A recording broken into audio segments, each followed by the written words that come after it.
Blog Talk Radio. Hey everybody, it's your girl Cy Brown and welcome to the Cy Brown Morning Show. Today we are talking about massive success. This is one of my most favorite topics in the whole wide world. Before I wrote my most recent book, which is Don't Wait to Lose Weight, before that I wrote Life Remixed, Understanding the Journey of Success. And success is something that can be so elusive at times, but yet it's so within our grasp. I have a lot to share. This is my first day. Many of you who know, my mother-in-law recently passed away, and I did a live show the day after she passed away. And I couldn't bring myself to do another show in the day after that. So I took 3 days off. We aired really successful past shows. So today is my first day in this much better space. So just as a quick sidebar, for everybody that sent love and hugs and prayers and condolences on social media, thank you. My husband appreciates it. I appreciate you. I thank God for all of you. I've been with my husband since I was 19 years old. So my mother-in-law has been my mother-in-law I got married shortly after. But for the most part, I've been with this lady since I was 19, and I am now 40 plus. So it was pretty emotional. And, what really prompted this show was, how do we live successfully? So my husband and I were driving back from New Orleans, where we were, and, I said to him, you knew how to live successfully with your mom growing up, birthdays, holidays, and she got sick, and we adjusted. Then we learned how to live with her not being as healthy and well. And now this next phase is, how do we live successfully without her? So in a way, this show is a little cathartic and therapeutic, but really it's about me talking about the things that I talk about all the time. And success and motivation have really helped carry me, especially in those very, very, very dark moments. And one of the things that drives us as humans, just human beings, people with blood flowing through our veins, with eyeballs and ears, is the drive to succeed. Right now we're in a season where people are running for president, the leader of the free world. And Donald Trump, as of this broadcast, is leading in all polls. And I'm watching these polls very, very closely. Like, how is this guy doing it? He's never held office, is really not well versed on foreign policy. And poll after poll, and even my own informal survey, has questioned why people are voting for him. This broadcast is being done on October 26, 2015, for those of you who keep dates. And since June, Donald Trump has been leading in the polls. And so right now, everybody thought once we get out of the summer, we'll be okay, things will settle down, and we'll get to the real candidates. But poll after poll shows when people are asked why Donald Trump over any of the other bajillion people, there's like 13, 14 people running at one point through attrition. We're now down to, less than that. I don't know how many, but everyone has said because he's successful. Like, what does that have to do with being able to successfully navigate our relationships with our foreign allies and adversaries? Like, hear what I'm saying. They're all saying because he is successful. So what that has told me is that people, success is aspirational. People will want to hang their hat in the same room as someone who is successful, because I guess they feel to some degree it's going to rub off on them. And you know what? To some degree it will. I always say when I'm giving a talk that we are the average of our 5 closest friends. So if all your friends don't have nothing, you can guarantee you ain't going to have nothing either. But if even 40% of your 5 closest friends are successful, and whatever that means to you, then you have a better chance. I know someone came into my home one time. I was very offended. Let me just say, I do a lot of cocktail parties and things like that, fundraisers. And someone came in and said, Sai, this is really a nice place, considering, it's not the projects. I was like, what the hell? Like, what is that supposed to mean? Like, real talk, what is that supposed to mean? Because I had my children young? Like, where are we going with this? And I realized that people sometimes set the bar so low. I'm a very humble person, so I guess this person didn't know what to expect. And this is definitely not a knock for anybody that lives in subsidized housing. But my tip to you, try to get the hell out. Try to get the hell out. People are in certain situations in life because of their environment, and that is definitely not the most conducive environment for successful living. So, let me get back to some of the things that I really wanted to share, get off my soapbox, but I have to touch, and you guys are going to hear it in all these shows leading up to this presidential election. I have to pepper that in because I need to start a show just on politics, like under a pseudonym or something, because I'm so obsessed. But, even getting back to this Donald Trump piece, he's aspirational, and everybody has this drive to succeed. They want, or not the drive, they want to experience success, the drive to improve, to make progress. It gives us a sense of accomplishment. So I want to just talk a little bit on how, if you really, really want this thing called success, how to take massive action to experience massive, massive success. I just want to let you all know the chat room is open. So if you're listening to the show live, feel free to hit me up in the chat room. Big shout out to everybody who's logging in. So this is nice. I love it. I love when you guys hang out with me. Thank you very much.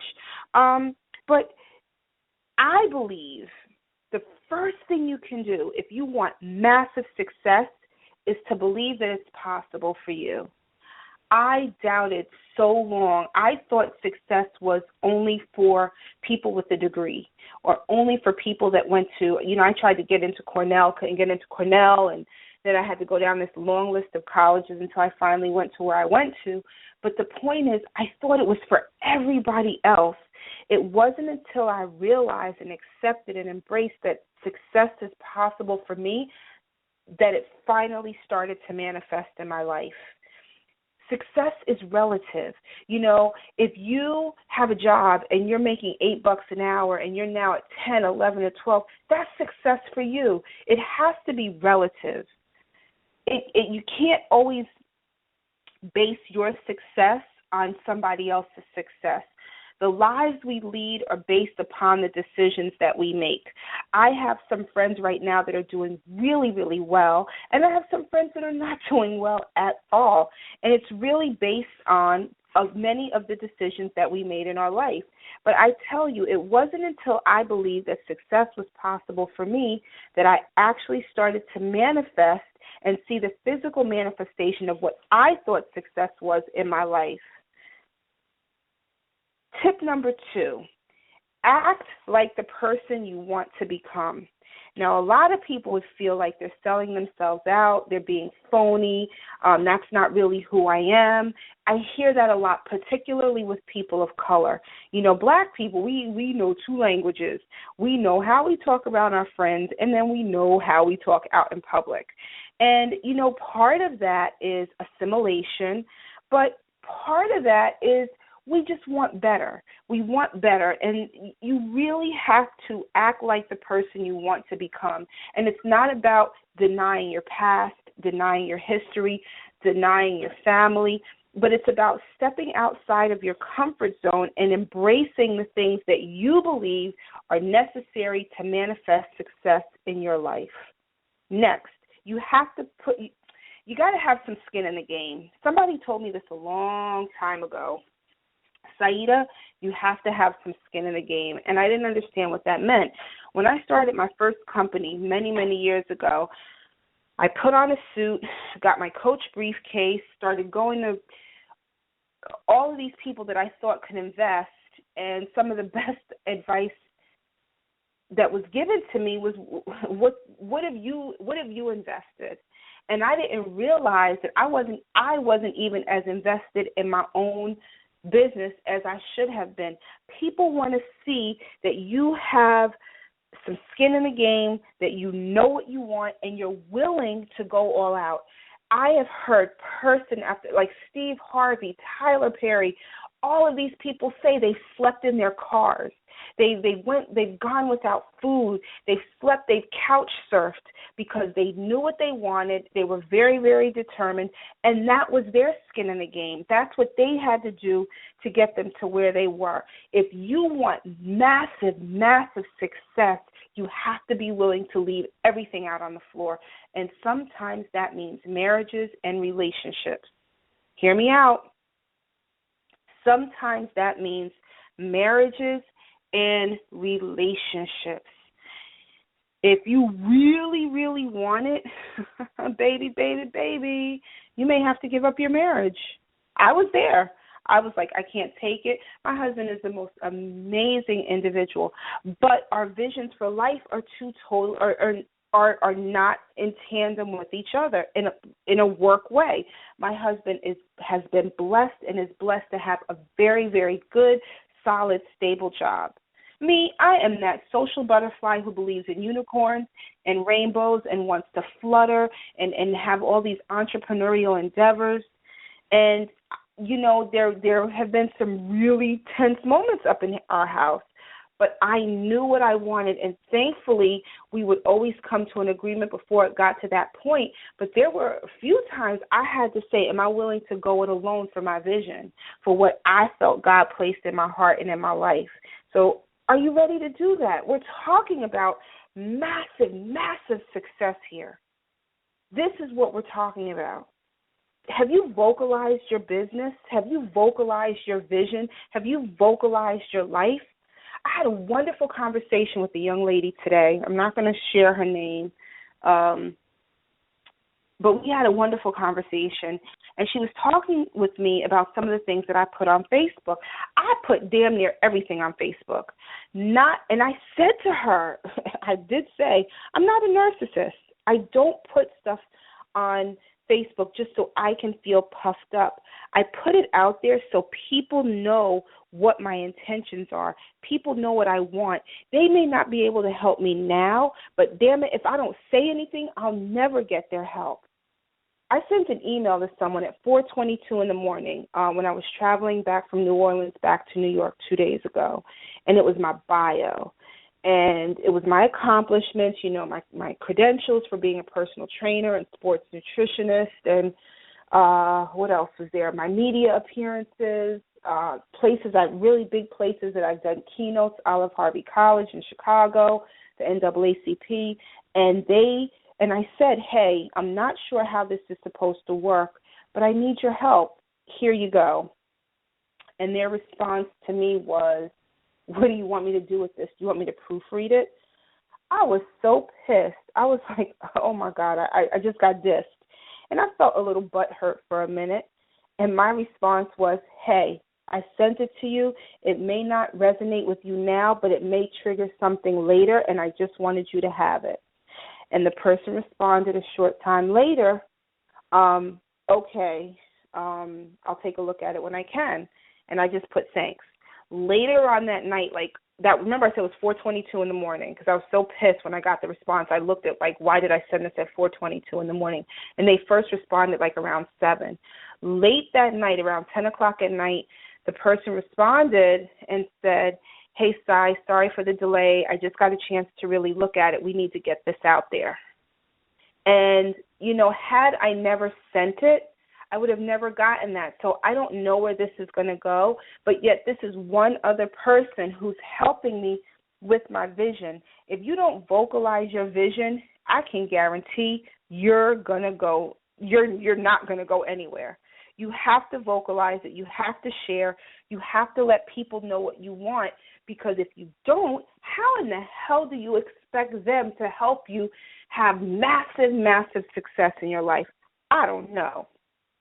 Next, do not tolerate any negativity in your life. Like, this is real, like right straight up and down. If anybody is negative, got to let it go. And I'm not talking about somebody who has a dissenting voice, because sometimes I do things that are absolutely batshit crazy, and I have some really cool people around me that are like, Saida, you're bugging, this makes no sense.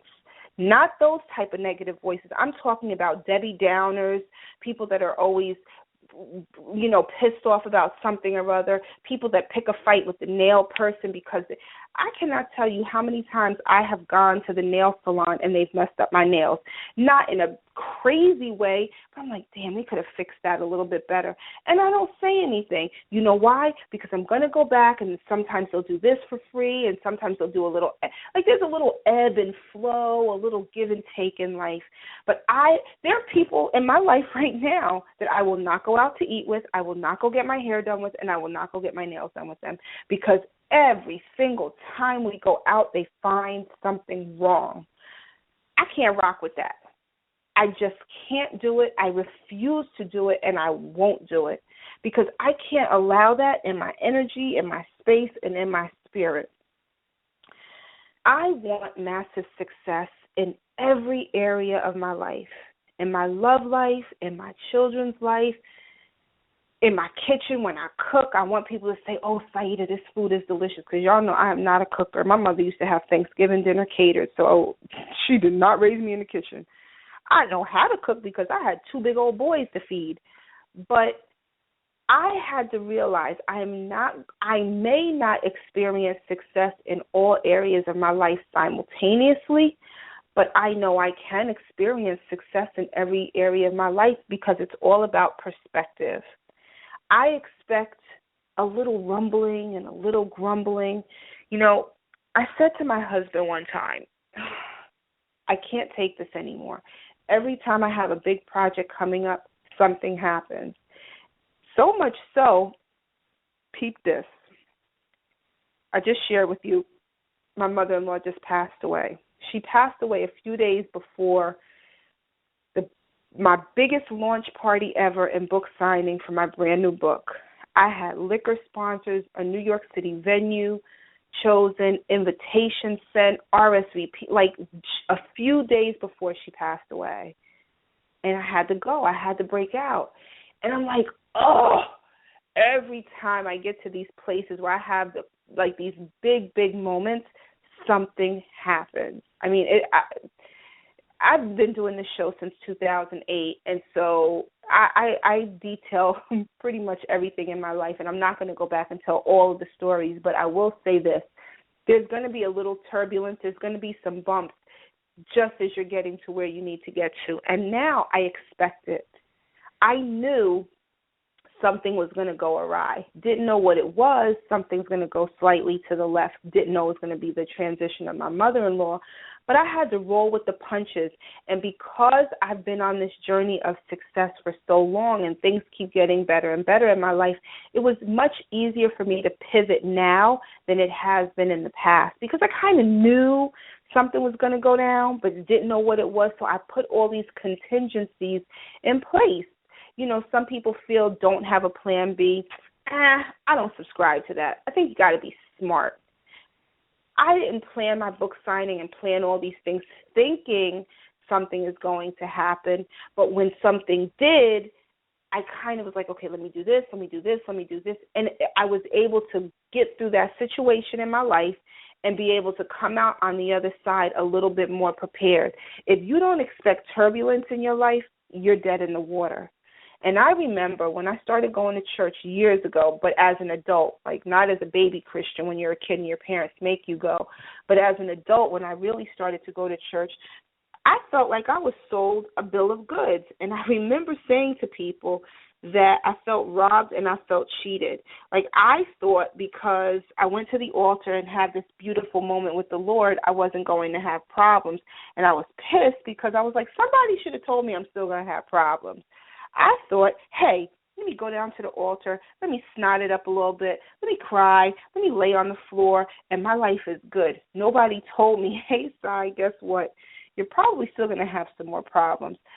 I can't say I wouldn't have done the same thing, but I just wish somebody had been a little bit more pragmatic about the hiccups that I would experience, regardless if I had that experience with the Lord, regardless of what happened, there's always going to be bumps in the road.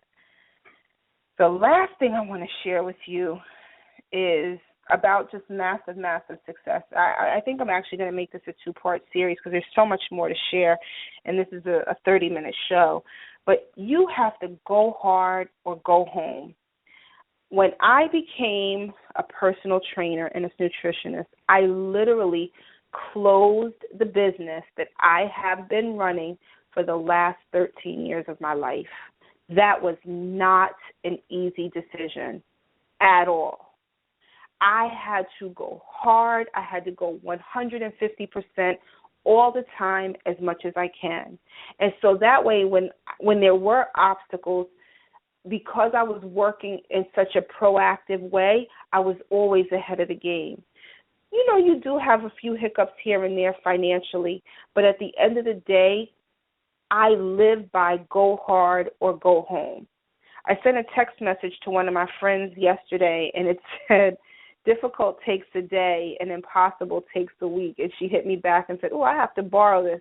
I was like, girl, I got that from Jay-Z. Stop playing. It was not an original thought. But that's really how I look at things. Difficult takes a day and impossible takes a week. And when you really go full throttle, real hard, all the way, success has to happen.